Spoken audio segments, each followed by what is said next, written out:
Hi there guys, so Eddie Hearn believes that Andy Ruiz Jr. is playing mind games again with Anthony Joshua in the build up to their fight on December 7th that will be contested for the unified heavyweight titles.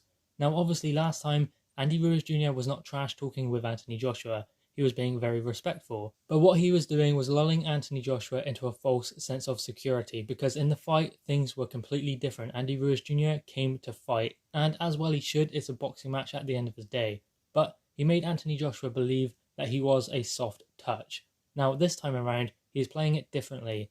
Now, Andy Ruiz Jr. took a picture of himself, or had a picture taken, where he is leaning forward and the lighting is just right for him to look a lot thinner. So, the general consensus was Andy Ruiz Jr. has lost a lot of weight, and he has come out in the media and said he plans to lose around 10 pounds. But Eddie Hearn has explained that Andy Ruiz Jr. is actually looking bigger. And if you look at the pictures, you can see that Andy Ruiz Jr. is looking a lot bigger. Now, not necessarily bigger than the last fight, but if you look at the pictures, he does look big, and nothing compared to that picture that was taken where he does look slim. So Andy Ruiz Jr. cannot con Anthony Joshua in that respect, because obviously there is footage and there's interviews of him where he still looks really fat. No offense to him, but he still looks pretty big.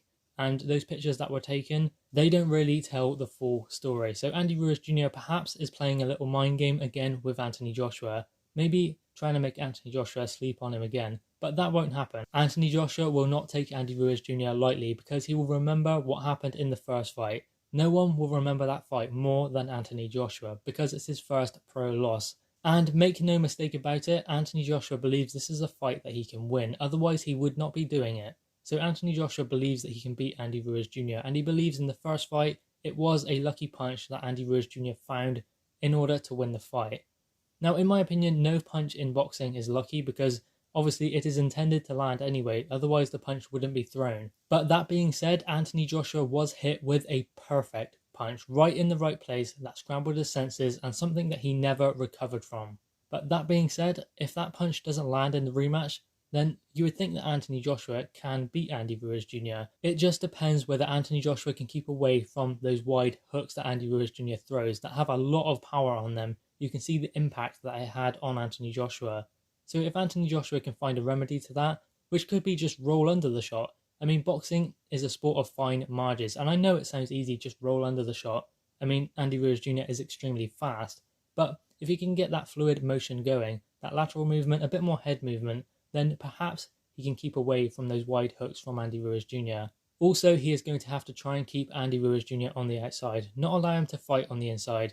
And that's easier said than done, because if you watch the fight at the weekend between Dereck Chisora and David Price tried to keep Chisora on the outside. It just wasn't working. Chisora was way too strong and way too powerful and way too relentless for David Price. And he got on the inside and landed those shots he needed to finish the fight. So it's easier said than done to just use your physical attributes and keep the other fighter on the outside. It's really not that easy. But if Anthony Joshua can prevent Andy Ruiz Jr. from working on the inside, then Andy Ruiz Jr. is not fighting the fight that he wants to be fighting. He is playing to Anthony Joshua's strengths, which is boxing on the outside and long-range boxing, which is Anthony Joshua's game. So that will give Anthony Joshua the advantage in this fight if he is able to use his physical attributes. And if Anthony Joshua ties Andy Ruiz Jr. up anytime he gets close, then Andy Ruiz Jr. will not be able to work to his strengths, which is the best thing Anthony Joshua can do. Because Anthony Joshua does not need to allow Andy Ruiz Jr. to have any success. Andy Ruiz Jr. only has the amount of success that Anthony Joshua allows. If you look at the last fight, that's exactly what happened. Anthony Joshua allowed him an opportunity to get on the inside, and Andy Ruiz Jr. took that chance. But guys, what are your thoughts on this? Do you believe that Andy Ruiz Jr. is trying to lull Anthony Joshua into a false sense of security again by making out that he is a lot lighter than he actually is, and he is losing weight when he actually isn't? Drop your thoughts in the comments below, click the thumbs up and subscribe if you are new. Thanks guys.